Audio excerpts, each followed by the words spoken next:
For this chapter, we're going to spend a section talking about white dwarfs, and then a section talking about neutron stars, and a section talking about black holes, and we'll close off with gamma ray bursts. So a white dwarf is the leftover core of a low-mass star. When our sun leaves behind a white dwarf, it's going to be mostly made up of carbon, and it's going to be less than one mass of the sun, so it's going to be less massive than this one right here. Because the white dwarf is just the core, our sun is going to lose a lot of mass. So it'll probably actually be bigger than this one. White dwarfs actually get smaller with the more mass they have.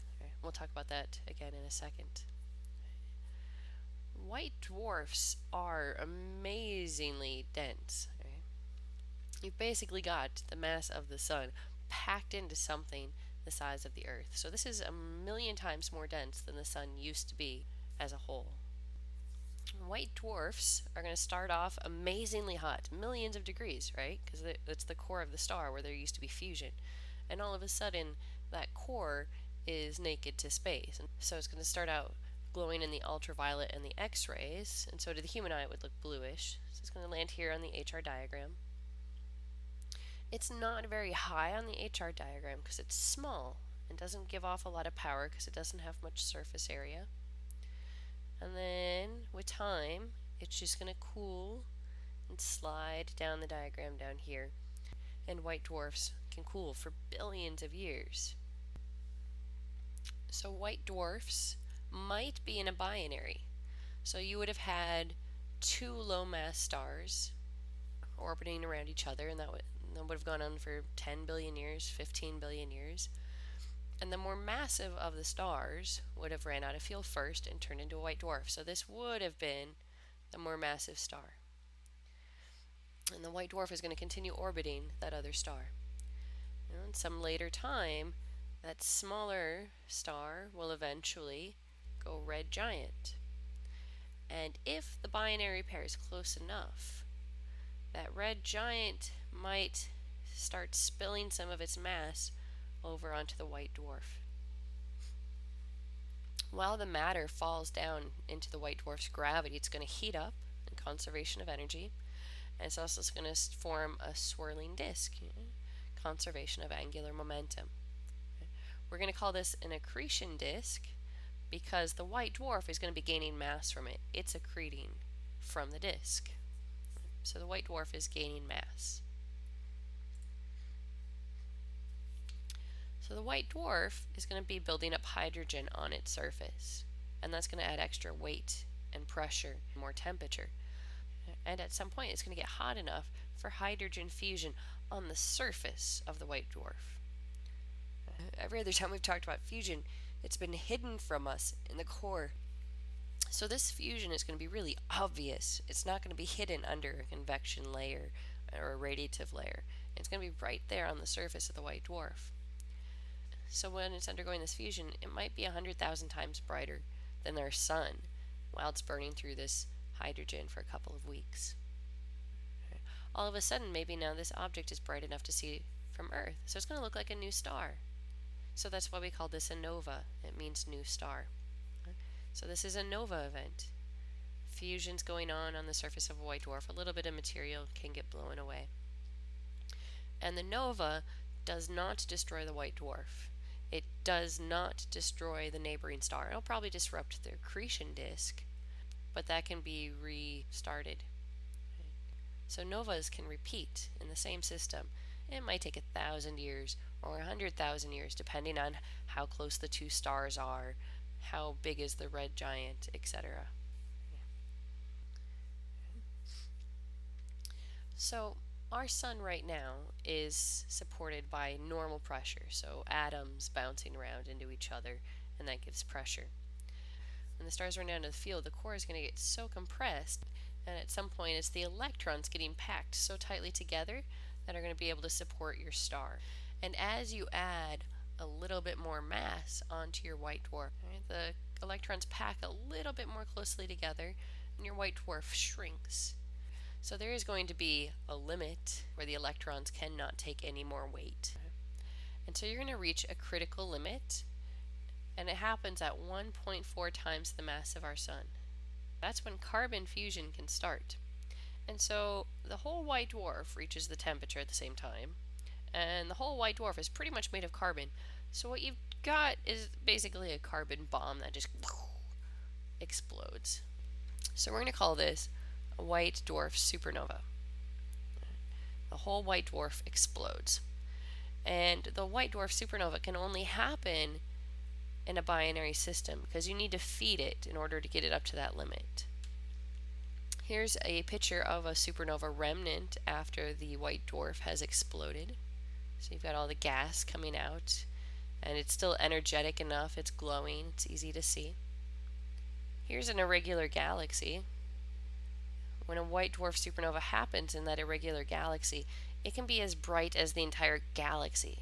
Now, one event is as bright as the entire galaxy, so these things are pretty easy to find. So now you've got two different types of supernova to keep track of, and at least there's some easy ways to tell them apart. If you're just looking at the power coming out of that event over several months, right, both types of supernova get bright right away. But the white dwarf supernova fades off really nice and gently. Whereas the massive core collapse supernova also gets bright right away. It dims, but then it stays constant for a couple months. And then it starts to fade away again. Okay? So the main difference is that a lot of the energy for a massive core collapse supernova went into new fusion of radioactive elements, and some of them are starting to decay. So this extra light that comes from the massive core collapse supernova, that's from some of that radioactive nickel already starting to decay.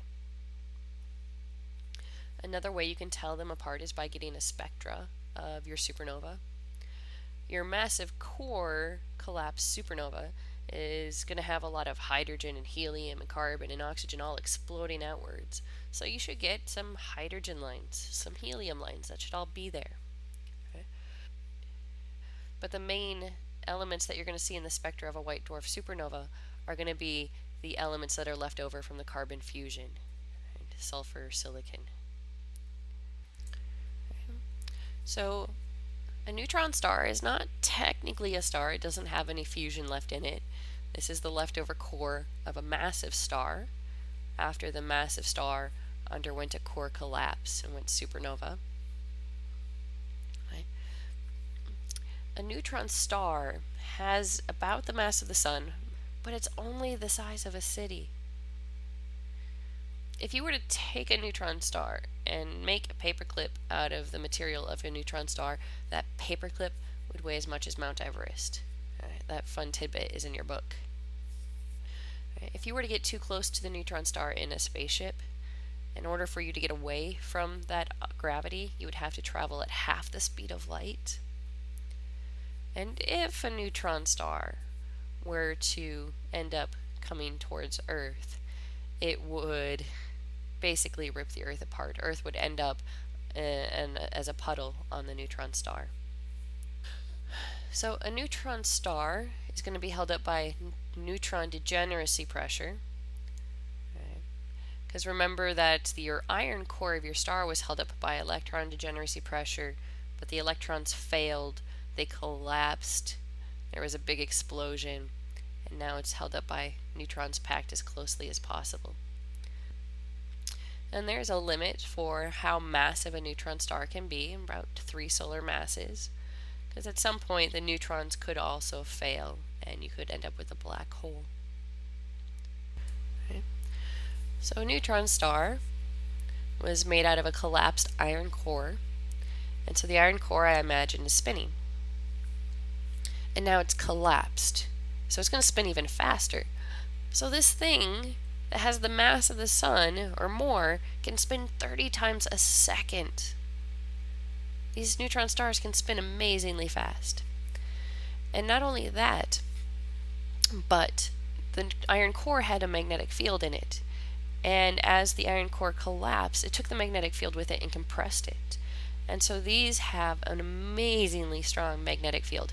Some of them get nicknamed magnetars, but I digress.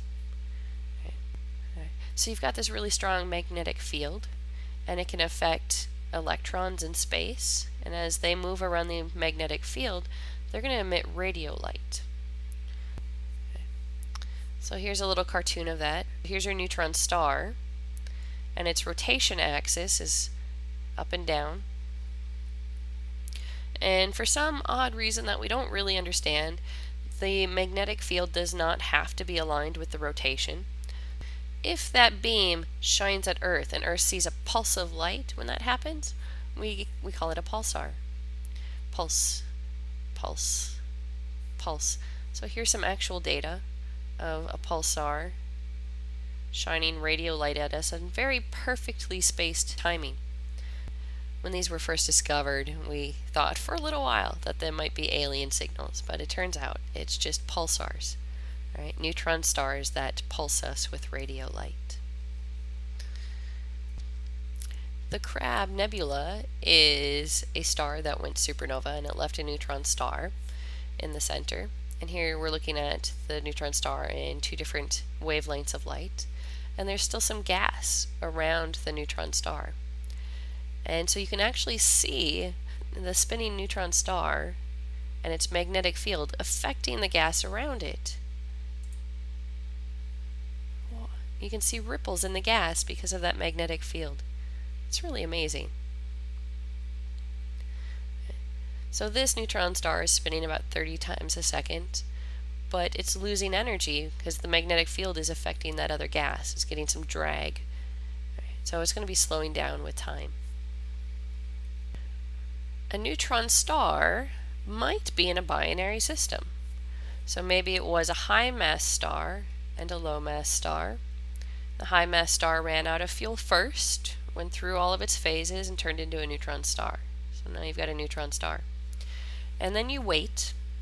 They just orbit each other, and you wait for this ordinary star, this lower mass star, to become a red giant or a double shell burning star.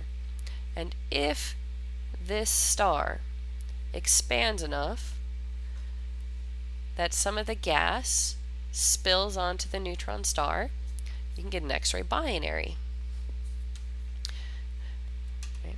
As this gas falls down, it's going to lose gravitational energy, and so it's going to heat up, it's going to gain kinetic energy. It's going to get hot enough to glow in the X-rays. So this accretion disk is going to be blindingly bright in the X-rays. So one way you can find neutron stars is use an X-ray telescope. This is also going to be able to add or remove angular momentum from your neutron star. So some neutron stars can spin 1,000 times a second. It's absolutely amazing. So while it's in an X-ray binary, that neutron star is gathering up material. And the temperatures and the pressures on the neutron star are so incredibly extreme that as soon as hydrogen touches its surface, it fuses into helium. The neutron star is actually building up a layer of helium. Right? So it's going to get hotter as it builds up more helium, and at some point it might reach the right temperature, 1.9 billion degrees Fahrenheit. And if helium fusion starts, you're going to get a burst of X-rays that only lasts for a few seconds. And so for a few seconds, this thing can be 100,000 times brighter than the sun in X-rays. And that burst did not destroy the neutron star. It did not destroy its binary companion. So this can start again. It can build up another layer of helium, fuse it, build up another layer of helium, and fuse it. And it might only take a few hours to build up enough helium again, because the gravity of this neutron star is so strong. You can just rip the material off its neighbor star and fuse it. Okay? So let's take a second to review a little bit. You've got white dwarfs, really extreme objects that cool with time in the galaxy. But if they're in a binary system, they can do something really cool. They can go nova multiple times. And if that binary white dwarf gets too big, it can go supernova. Your neutron star is another really extreme object. And neutron stars would also mostly just cool with time, but while they're doing that, they're also going to be emitting radio waves that might pulse by us. We might call them a pulsar. If your neutron star is in a binary system, it might be an X-ray binary if it just has an accretion disk, or it might be an X-ray burster if it has these flares of fusion on its surface.